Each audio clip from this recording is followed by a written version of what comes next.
In one of my last videos, the one that's playing down here, I was showing you this ANS simulator box that I built. So all you did was plug that into the ANS input terminals at your rack. This is a detachable lead here, just for convenience.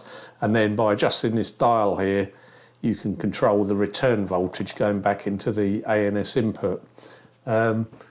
And I was about to do some experimenting on ANS that I was thinking of using this just now, and then I thought, well, actually, there's a lot of faffing around to be having to adjust this, get the voltage right, put your multimeter on.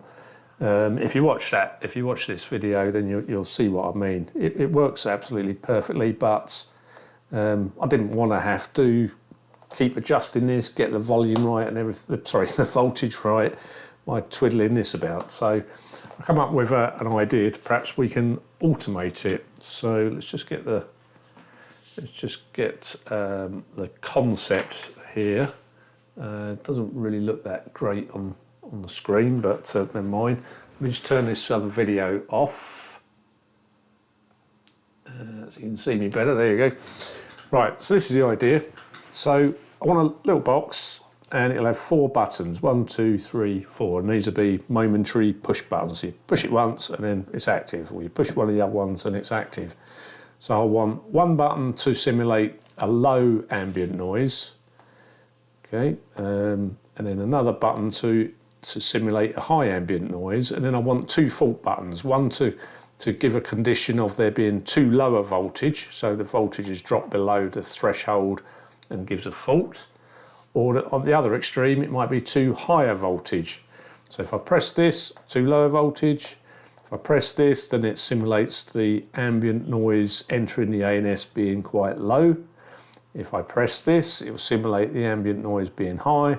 And if I press this, it would simulate, excess voltage coming back to the ANS. This is the circuit at the rack, you may have recall. So here's your ANS input. On the terminals on the rack, there's a 240 ohm pull down resistor to 0 volts. And internally inside your GPIO device, now this could be the onboard IO of a Vipedia, or it could be inside a B&B, it's exactly the same thing.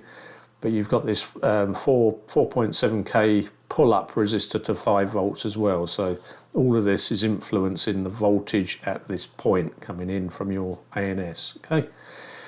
And in terms of the voltage that these would require, you may recall from the previous video that the ANS range, a valid ANS range, is anything from 1 to 4 volts. 1 volt being a very high ambient noise and 4 volts being low. And then a fault condition would be anything that's over 4.8 volts or below 0.3 volts. All right. So let's have a look at how we could possibly produce this little box so that when I press that, I'll get this range. When I press that, I'll get this range, and when I press that, and so on.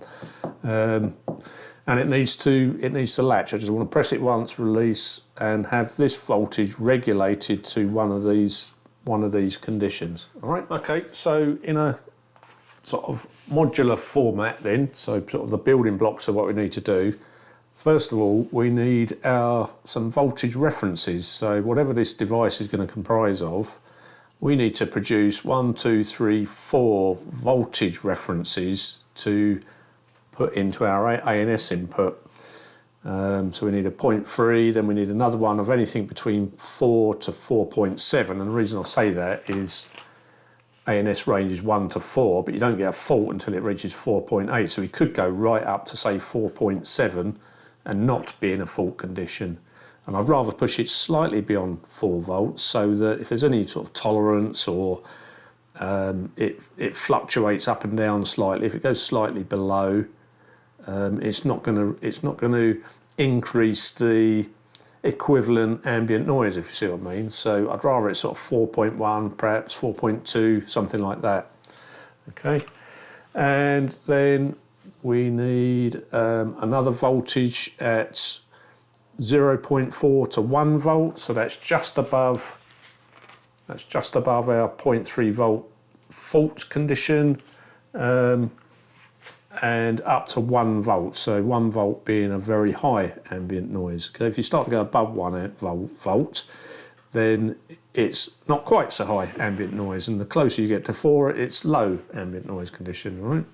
And then we need something greater than 4.8 volts to simulate a high voltage return fault condition, right?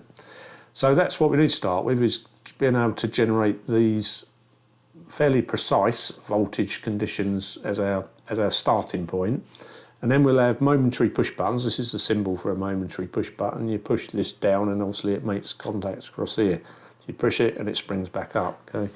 So here's my low voltage condition, my low ambient, my high ambient, and my high voltage fault condition. 1, 2, 3, 4 buttons.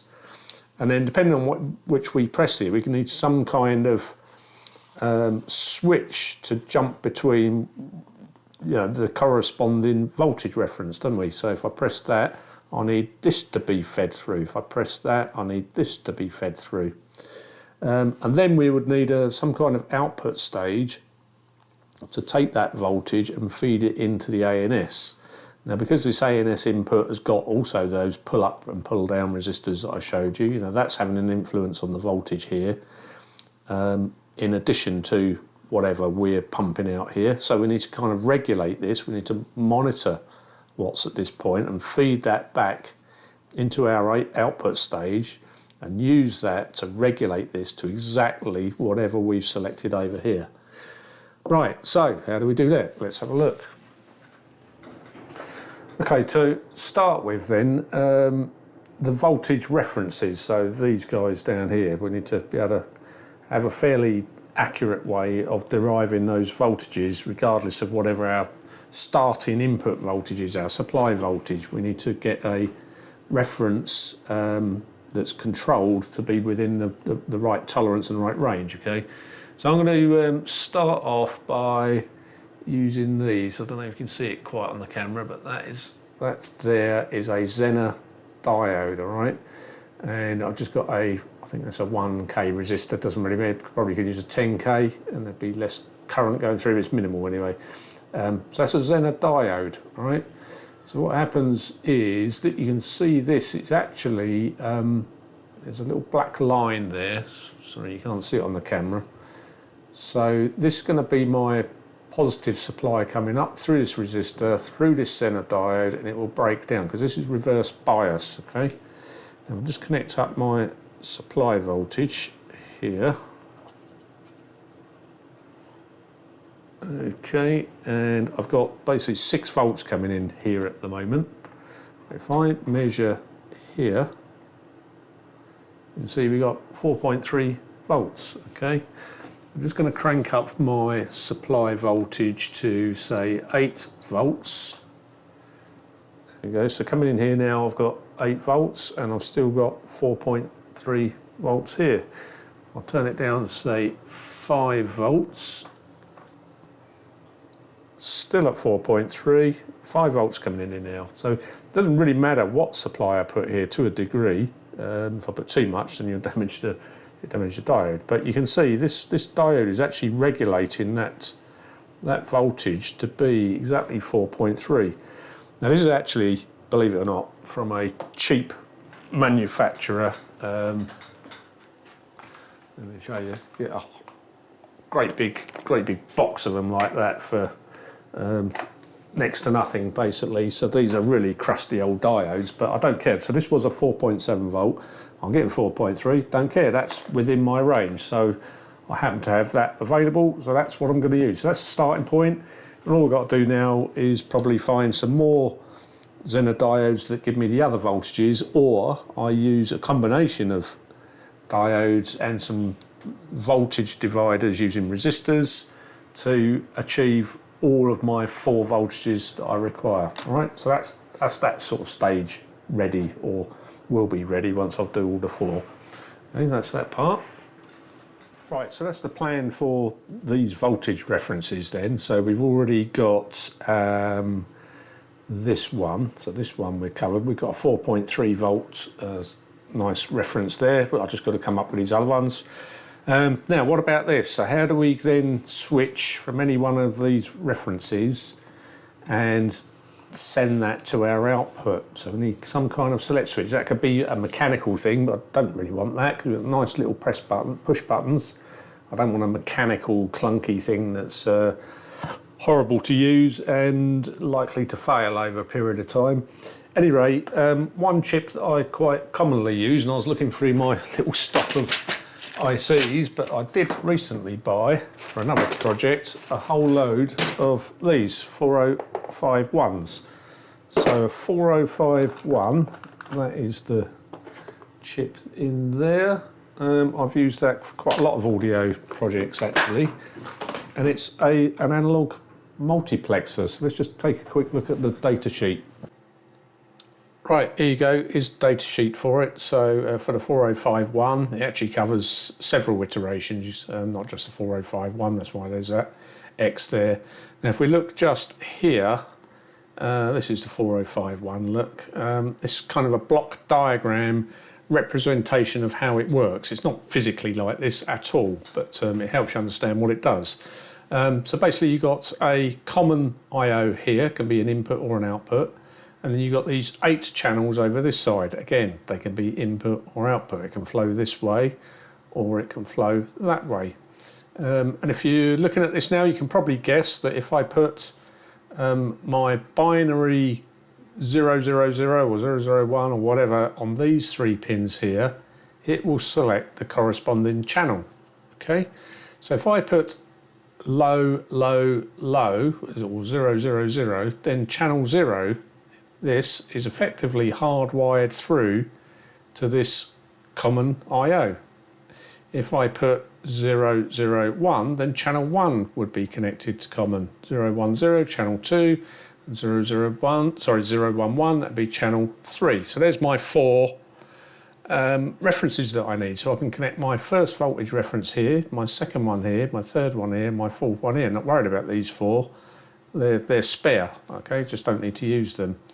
And in fact, if you look here, I only need 2 bits actually, so 00, 01, 10 and 11. This C is always going to be 0, so I can tie that to ground basically. So that's how it's kind of operates. And if we look down here, that's what it physically looks like in a through-hole pin configuration. So we've got our supply voltage there and there. Here's our ABC for your binary sort of selection. And then you've got all of your input-output channels and your common in-out there. All right, and there's an inhibit pin as well. Okay, and that's it really. So that should do the job. We can switch between any of our 4 voltage references just by putting in the relevant binary digits there.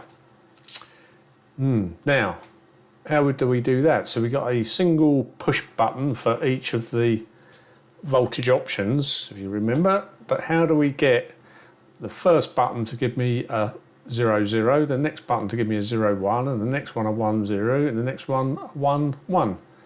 Well, let's have a look. Right, here's the answer. It's a CD4532. Now, I don't actually have any of these, so I can't unfortunately build all this today, but I've placed an order and should be here in the next couple of days. So I'll do a second video follow-up on this and we get the thing complete. But anyway, this is an 8-bit priority encoder. What it does is it takes a single input and converts that to a binary output. If that's not really clear, the best thing to do is have a look at the truth table down here. There we go, there's the truth table. It's a bit like a logic table, as you might call it. So when you look at this chart, here's your 8 inputs here, data inputs. Okay, and here's your 3 outputs that we will use. Actually, we won't use Q2. Here's our Q0 and Q1. But this basically is a binary output, 3 digits of binary output. All right, ignore this and this for the time being. But you can see if I wired this to my first push button switch, and this to my second, this to my third, and this to my fourth. I'm not interested in these; they're spare again. I can tie those to ground. But let's say this is wired to my first push button switch. When I press that and it goes high, okay, nothing else is pressed at the moment, but I press that, it goes high, then Q0, Q1 and Q2, I get a 0, 0, 0, okay. If I wired this to my second input switch, so that goes high, if I press that, then I get 0, 0, 1 on these three outputs.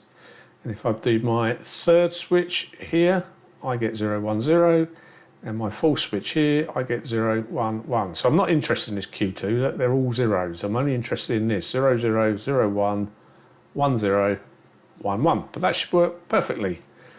If you're wondering why these are suddenly X's here, that's because, as it says in the title, it's a priority. So back here, as you go this way, this takes priority over this takes priority over this takes priority over this, and so on. So if I was pressing my fourth button, which I'm going to wire to D3, it ignores what's on here if these are pressed or not. They're irrelevant because this is a higher priority. So if I press button 4, it will give me that 1, 1 output, regardless of whether I've held them down as well. Okay, this will take priority. And if I press that one, it'll ignore that one and that one. If I press that, it'll ignore that. If I press that, well, it's the lowest priority anyway. Okay, and I think that's a good thing, because if you accidentally did press more than one button, you don't want it to do something unknown or untoward with your outputs. At least we now know that button 1 will be the lowest, and as you go up, you know, to the left perhaps with the button arrangement, one will override the other. Okay, so that's great. So that will give me my binary output based on which button I pressed. Now the problem is the button is only momentary, so when I let go, this is going to go back to its default, which I guess is this up here, all zeros. And I don't want that, because this is going to feed into my ABC inputs on the multiplexer. So I don't want it to go back to 0. I don't want to have to hold the button down. I want to press it, release it, and it to latch onto whatever option I selected, a high ambient, low ambient, or fault condition. I want it to latch onto it. So what I need to be able to do is to take this 0, 0 or 0, 1 or 1, 0, 1, 1, and even though I've let go of the button, I want it latched. So we need a latching circuit to be able to do that. And let's have a look how we're going to do it. Okay, so in order to latch our outputs from our CD4532, that's priority encoder. So if you remember, we're going to get 3 binary outputs, but I can ignore one of them because I only need the 2. I'm going to use one of these. That is a D-type flip-flop. I won't go into what a D-type flip-flop is. You probably already know. There's several types of flip-flops. But basically it latches on a clock cycle, whatever you put to its 2 inputs. This is 2 D-type flip-flops in this 40013 chip. Okay. Now what I've done is I've wired this here as kind of bit 1, and this is bit 2, and this will be the clock cycle. So it will shift in whatever I pressed on here on the rising edge of the clock, and latch that to its output. And the outputs I've wired to these 2 LEDs here. This is just an LED test board I built ages ago. So let's have a look. So if I hold down the first button, does nothing, but I press the clock button to simulate a clock, so that it's risen high now, and you can see the first LED has come on, and I've let go of the buttons, it's now latched. Press the clock again, nothing. These 2 are not pressed. Press again, it's gone off. If I held the second bit and cycled the clock, there you go, the second bit is latched. If I did both of them together, cycled the clock, they are both latched, okay? So then that would then feed into our multiplexer, which would route the corresponding audio we need. Sorry, not audio, the corresponding voltage reference that we need, okay? So I can't really do much more on this video because I've got to wait for that, that priority encoder to arrive, so I don't have any, all right? But I think you probably get the gist of where this is going. Once I get the chip, I'll assemble it and do another video. All right, ta-da for now.